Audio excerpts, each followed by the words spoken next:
our Spartanburg County Sheriff, Chuck Wright.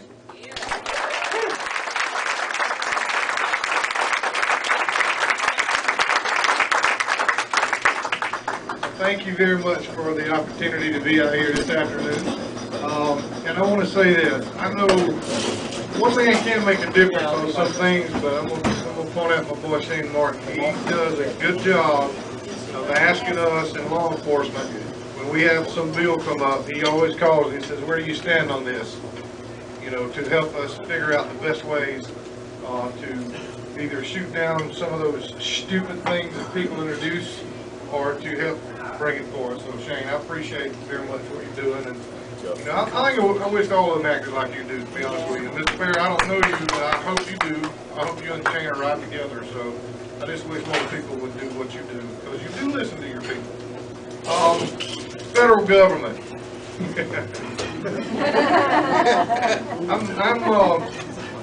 I'm an American and proud of it. I'm a Republican and proud of it. And I'm not a Republican in name only. I believe in the core values of the Republican Party. I think the government should stay out of our business. I think they should leave us alone. I don't need them to tell me when and who I should see at the doctor's office and what my problems are. I just simply need them to make sure that the military has all the things they need and to get out of their way as well. Let them go handle bad guys. That's what we need them for. Well, you know, Sheriff Joe and myself both have this strong stance on illegal immigration. And I was asked by a local newspaper, wasn't over here by the way, he said, what do you have against immigration? I said, I don't have anything against immigration. That's what the country was built on. He said, well, what do you have against illegal immigration? I said, well, I don't know. Why don't you answer that question for yourself, dummy? The word illegal ought to be right up your alley. I mean, come on. I have no problem with anybody who wants to come from any country to make life better for them and their family. That's what we're supposed to be doing, is accepting those people. But pay your taxes too.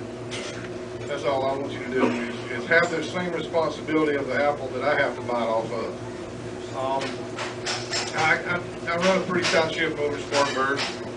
I have a council member here with me now, Roger Nutt. I'd like to say that Roger, he's past having 1 million parks and recreations, and he sees in balancing the budget and doing the right thing, and he squeaks when he walks, ladies and gentlemen, because he don't like to spend no money, and I like it.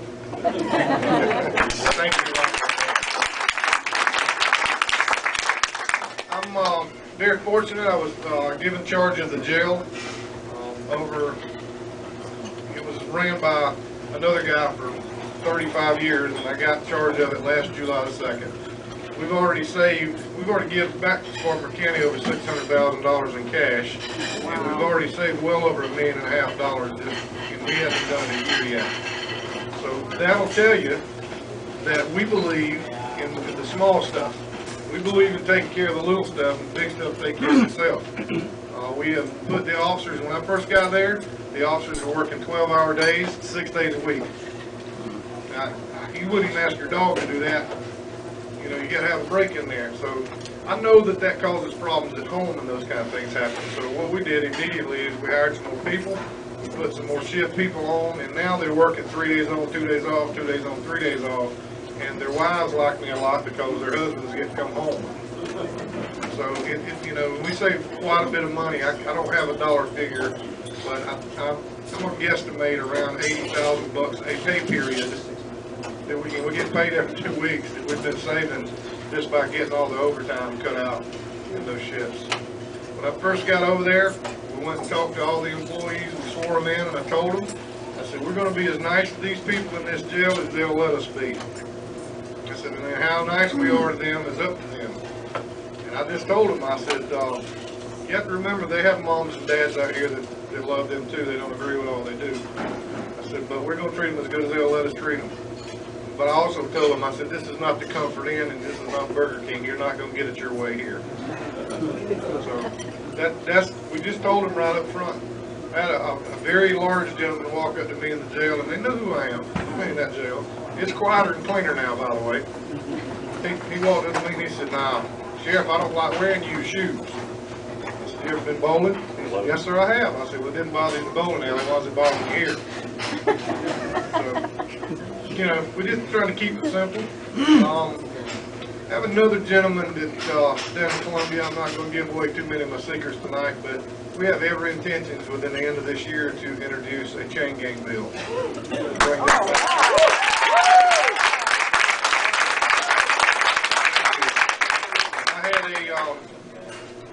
I'm not going to mention Vincent Shaheen's initials or anything, but he and I were talking, and he said, I just asked him, I said, what do you feel about the chain gang? Well, never really thought about it. I said, well, why don't you think about it a minute and let's get back together. I let him have about 45 minutes, and I said, you had a chance to think about that yet? He says, well, man, I don't know. I don't think that's, I just don't believe that. I think that's against the federal law. I said, I expected to hear something from somebody uninformed like you are, sir. I said, I certainly expected that answer from you. I said, if it's against the federal law, why does Georgia, North Carolina, and Arizona do it? I don't know. I said, I don't know, maybe you should read the law. It's a great start. Yeah? It's just real simple stuff. I believe that the government, the less government we have, the more efficient we are. This country was founded and built, and as great as it is, because of men and women like you and your parents and your grandparents that took a chance and got out there and worked real hard. And your handshake was all that was needed to build a house. How many meal deals were built or land developed was made because somebody shook your hand and looked in the eye and said, that's a deal? And that's just the way it was. We got to go back to some of that stuff. We got to go back to keeping it simple. I think everybody in this room, if you'll just make a promise to yourself tonight, we'll get 20 people to listen to our agenda and explain to them why we don't need a large government. I think life would be a whole lot better for us, because I will not quit fighting. I will not quit fighting no matter what. Even when left-wing liberal tree huggers don't agree with me, hate it for them. Don't hate them, I just hate it for them.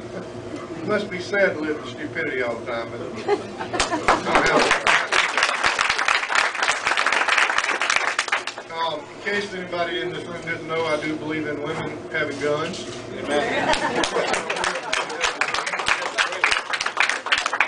Let me say this to you. I am really tired, and I don't care who says what about it. I'm tired of looking at women and men who have been victimized by crime and telling them, yes, I'm sorry, ma'am, or I'm sorry, sir, we've had these people in our jail 20 times, and we simply can't hold them. That's the government you need to trust right there. Yeah, okay. I don't trust them anymore. I don't want anybody in this room to ever pull a gun out to defend themselves. I don't want you to ever have to do that. But if you do it, I want you to be trained. I want you to have a concealed weapon. The gentleman that was over there giving the short classes, I'm having to pay for that now because I certified myself. I certified 6 of my guys, and on Saturdays we're going to use the range at Spartanburg County Training Facility to give them a free class, because that's how important it is for me for people to have proper training. Just everybody having a gun is really not the answer to that. You know, being trained with it's the answer to it. So I believe in if you don't have any violent past. By the way, Shane Martin was the direct reason why you can carry your weapon on school grounds now. So thank you for that, Shane.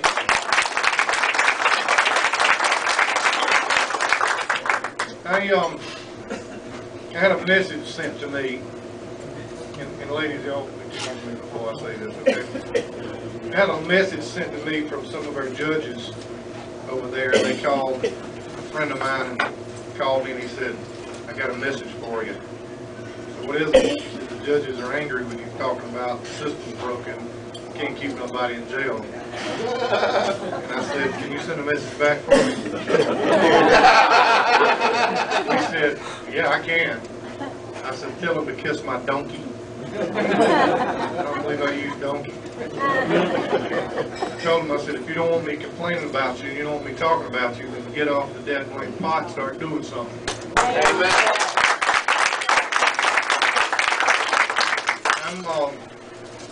I'm very much so in favor of putting somebody on 5 years of the chain gang instead of 15 years off of your nickel to sit down there and get fat and more stupid. So I'm all about doing that. I have no idea why our laws allow people to have file income tax in jail. I have no idea why they have any of the privileges they do, because, you know, it's a basic belief of mine, and if you violate somebody's rights enough to go to prison, you have forfeited some of your rights. Amen. The way our system works right now is we will do everything in our power to make sure that a rapist, a murderer, a child molester, or a burglar doesn't get his feelings hurt or his rights violated. Meanwhile, the victim's standing out in the middle of a 30-acre field, and hopefully somebody will stop by and say, "I'm sorry," every once in a while. You got to change that. Amen. We have to change that. We have to start standing up to some of these stupid people that are running our government and tell them that we're not taking this anymore. We're just not going to take that anymore.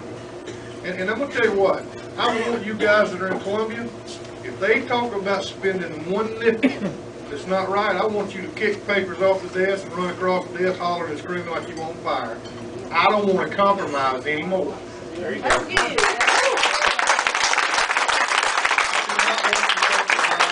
do not care if some of these left-wing liberals are happy or not. I do not care anymore. Their way of government don't work. It's been proven years and years and years. History will repeat itself over and over. It don't work. So when to be honest with you, I don't understand why all the sheriffs in the state of South Carolina are not getting on the bus and saying, "Hey, that's right, get your CWP." I had one of them ask me at the Sheriff's Association last time we was in Columbia. He asked me, he said, "Do you really think that was smart to do that?" I said, "Do you really think that was a smart question you just asked me?" I said, "You don't agree with this?" "I don't know if I like everybody having weapons or not." I said, "I guess you just want to be a dictator, huh?" I told him, I said, "The difference between you and me is I realized I didn't get elected God. You didn't figure that out yet."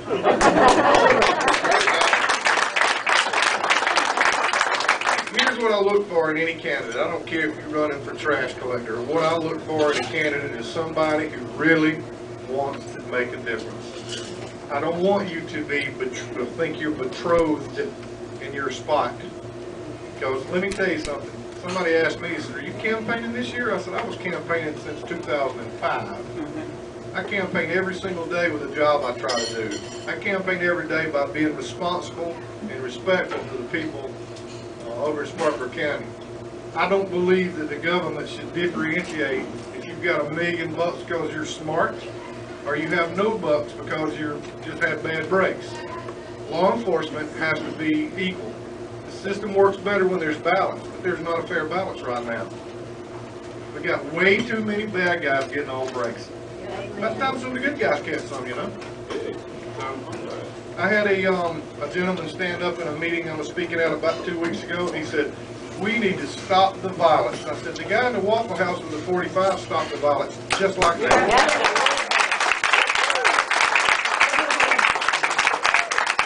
Now I want you to know something, and this is from my heart. It is a tragedy when we lose a 19-year-old. It doesn't matter if it's a car wreck, a natural death, an overdose, or while robbing the Waffle House with a mask and a gun. You know, it's always a tragedy when you lose a life. But let me tell you something. There's nobody to blame but the young man who went in with a gun and a mask. Right. Did y'all see the interview I did on CNN? The guy was talking to me. He said, "Aren't you telling me to be the judge and the jury?" I said, "Well, it's easy to fix that." He said, "Well, how so?" I said, "Quit raping women. You probably won't get shot." Amen. That's that hard. I've never been shot by no chick. Never had a reason to be shot by no chick. So, I tell you what y'all have done, though. Some of these, I'm going to tell you now, you women, y'all have got these bad guys sure more scared. And I'm glad. Yeah.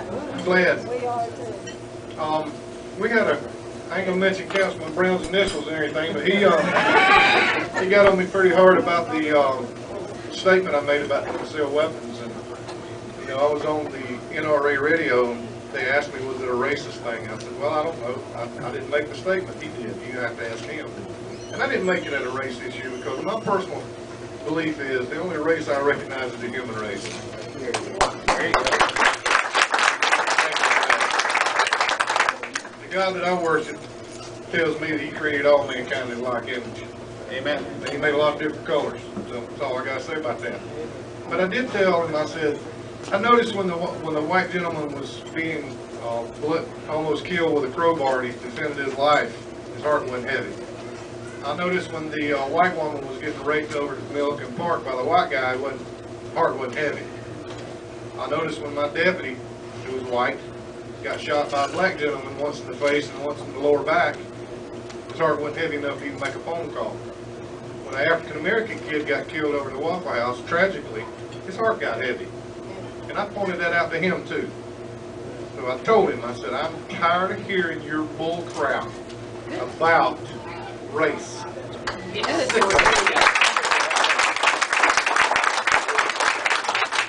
I'm going to say one or two more things and I'm going to let you alone, but y'all notice Jesse Jackson hadn't had coffee with me yet?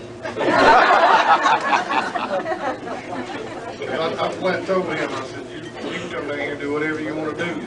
I said, but I also know you don't have a South Carolina valid South Carolina driver's license. I said, let me see you drive off from here. I said, you don't intimidate me none.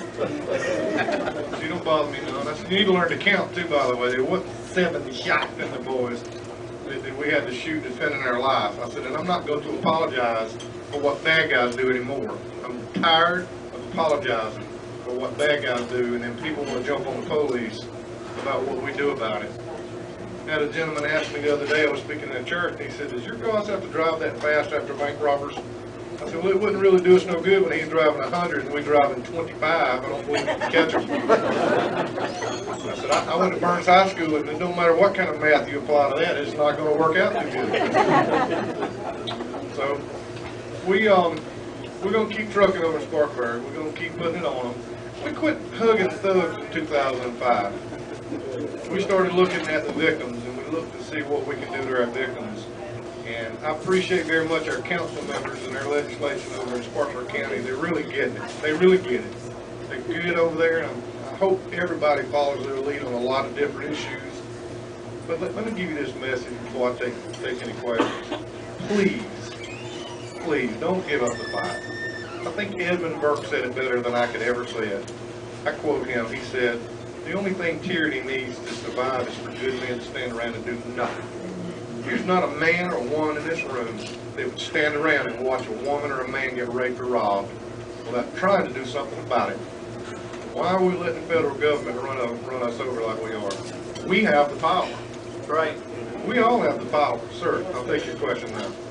Do we have in South Carolina conjugal visitation rights for inmates, and what are your thoughts on that? We do have conjugal visits for inmates in our state, and I think it's stupid. Let me be politically correct. It's stupid. You're welcome. Yes, sir. Yeah, Sheriff Wright, if we're working the polls in November, who do we call when there's an irregularity?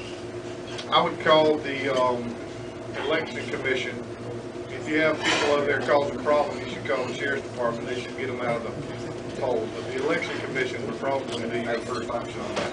I would just document it with a camera. If you got a phone with a camera, if you've got somebody over there that's messing around, you think's trying to mess things up, document that. That's the first thing I would do.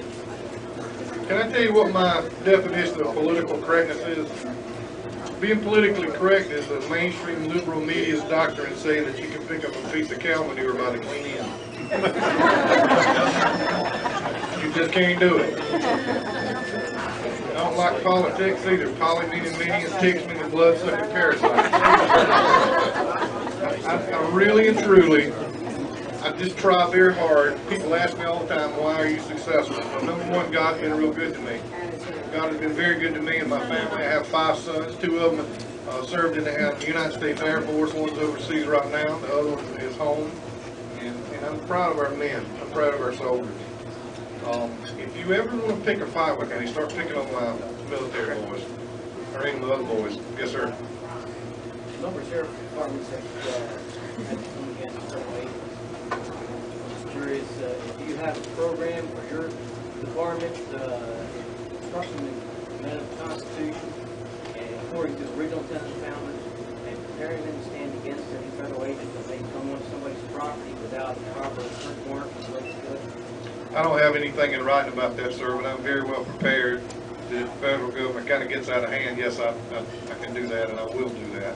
I can tell you that they coordinate a lot of efforts with us because I was visited when I was a newly elected sheriff, and I had some people from the state side and from the federal side coming here kind of trying to tell me how it's going to be. I said, oh, no, there's a new sheriff in town, we're not going to tolerate none of that stuff. So we work hand in hand with the federal agents that are here.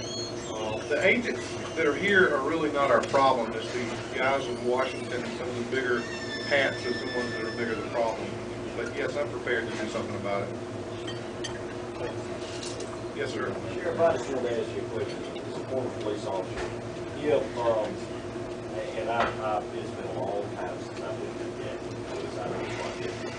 Are they, and I'd like for Shane to listen to this question, is there a method in place right now so that all agencies, when they're led by somebody like you, Frank, I don't even know when you interact with it, but we've got some people with mentality about how they conduct their operations is different.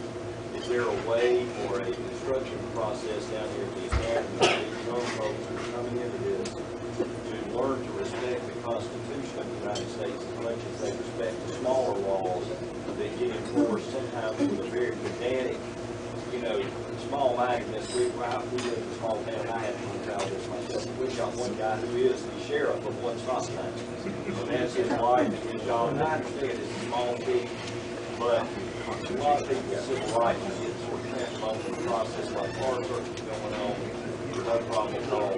My question to you is, I'm sorry for filibustering. Is there a process down there, and if there isn't, can we get one going where these guys come out with a, yes, you're a police officer, you need to do your job, and my background, I want to do it, but is there also the teaching of respect for... Craig, let me answer that question. I think there is a healthy teaching of those kind of laws down there, and then the problem is you go out to the agency that you're assigned to, and they don't keep attention on those folks. So I really think the academy is doing a good job with doing those kind of things, but I believe it's the individual agency's responsibility as well to make sure that that's been maintained. So I don't see legislation helping us any on the academy side. Yeah. Anybody else have any questions? First one is, when we had our Greenville County Sheriff here a couple of months ago, I actually had the legislation in my hand. South Carolina has had a 3 strikes law for quite a while. 3 violent felonies, you serve life in prison. In this one, Why is that not being enforced? It is being enforced, but there's some loopholes with some of the things that were added on to it. Shane actually introduced the legislation to uphold and to make that stronger, to put more teeth into it. For instance, criminal domestic violence, high and aggravated nature is not a part of the 1, 2, 3 strike law. Now it's going to be, when the legislation passes. So yeah, he's doing that too. And you see, you don't want to try to pass a law that says if you get 3 speeding tickets, dude, you're going down the road. Because anybody in this room can get 3 in a month if you're having a bad month. He listened to us. He called us and asked us what would we need to put in this rule or law. And it's really, have you ever read a bill? Well, it's like a dissertation. His bill was about 1.5 pages, which that's why it surprised everybody, because it didn't have all the D's and the thous and the pretty shoes in it. It was just about the meat of the bill, and he's going to strengthen that when he passes that. So that's huge. Second question is, would you entertain the idea of allowing me or some of my colleagues that teach the American Constitution study course the opportunity to come in and teach it at your facility? I'm not saying to your deputies, I'm saying to the inmates. Yeah, we can talk about that. I'm not opposed to anything until I hear the whole thing. I'd like to listen anyway. And I'm man enough to come back before you and tell you yes or no. So, yeah, I'd like to. I know what they need, but I can't give it to them. You know what I mean?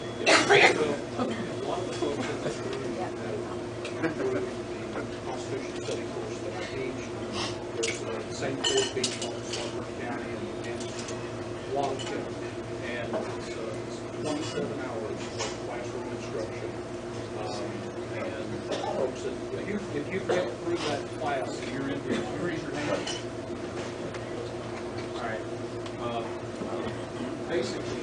it's taught, I mean, third grade, fourth grade, I mean, it's simple. Most of them want to be able to do something that they don't do.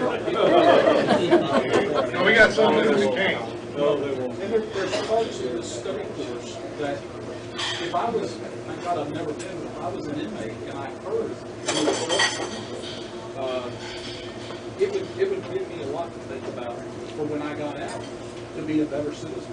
Yeah. And it could work. I'm willing to try. I'm willing to listen. Yes, sir. I'm going to take a risk. Harry, I'm so sorry we were late. Sheriff Wright, Evelyn and I just went Thursday night to watch a story about farmers where the federal government was just coming in pell-mell and taking over farms. It's incredible. Small farms. We in South Carolina are apprehensive about the federal government coming in. How do you feel as a sheriff on the bill for Sheriff's First Now in the state legislature? Don't you believe it's good for the sheriff to have the right to say so when a federal agent comes into our county? We elect you. We don't elect anybody in the federal government. For you to have a say so whether somebody comes into my house or comes in and arrests Harry or does anything to his sports facilities. How do you feel about it? Sheriff's First bill has some good things about it, some things I don't agree with, okay? We do have the right to do that now, and I'm willing to do that for our people here in South Carolina.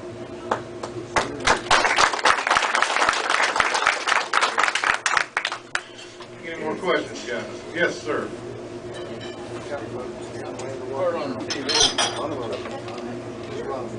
I can't hear you, sir.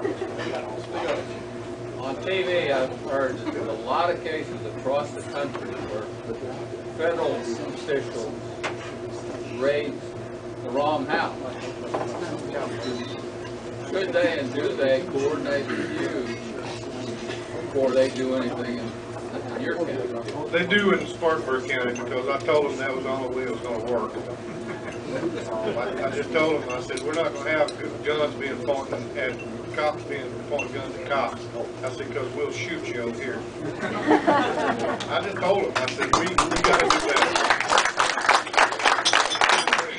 In response to your thing about that, I would love to tell you that we have never hit a house on a search warrant, had a bad address, or got the wrong.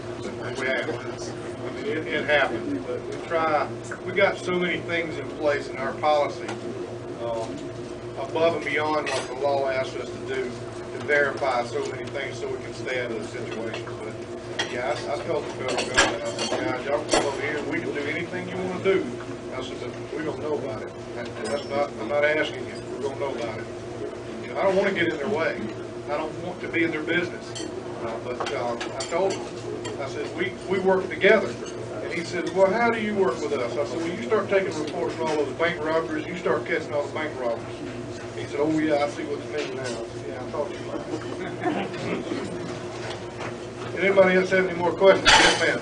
I just want to say thank you so much for the stand you take and for standing firm. I know we all appreciate it. Just thank you. Thank you very much.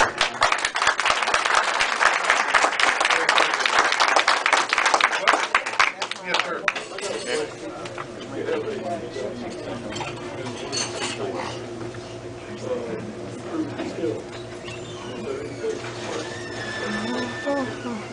He asked the question, if you have a CWP, is there a place to practice and prove your skills? The only place I know of, and I really don't like to advertise for other people, this is the only place I know of. In Spartanburg County, there's a place called the Firing Line over on the Asheville Highway, just below my office. Johnny Horton is a friend of mine. He cuts hair, and they're opening up. It's a very professionally put together place. They've asked me to come in and look at a lot of things that I could improve on, and I told them, I said, no, only thing you can improve on is let me have a free membership. Because it's very well thought out, very well studied. It's really good, and they're going to have memberships. They should be opening probably the next couple of weeks. Yes. Friday week, Chuck. Friday week? Jerry Sanders used to run the gun club. Right. Spartanburg is going to help Mr. Horton. Very good. He called me today and said it was Friday week. They were looking Not this over. Friday, but next Friday? Right. Very good. There you go. So next Friday, We're gonna have a big grand opening party. Bring your pistols, we're gonna be shooting hopefully. Yes, ma'am, you have a quick one. Have you been in contact with Sheriff Joe in regards to keeping this socialist off the ballot in the state of South Carolina? I have been in contact with Sheriff Joe, but not about that. I was gonna go out and try to mirror him a little bit and find out, some of the legal ramifications of what we can and can't do. Yes, sir. Well, you told him everything you know yet? He hasn't called me for any advice. I thought about it, but see, I don't want to be a Johnny come late, man. He did it first. Hey, listen, thank you very much for your time. I appreciate it.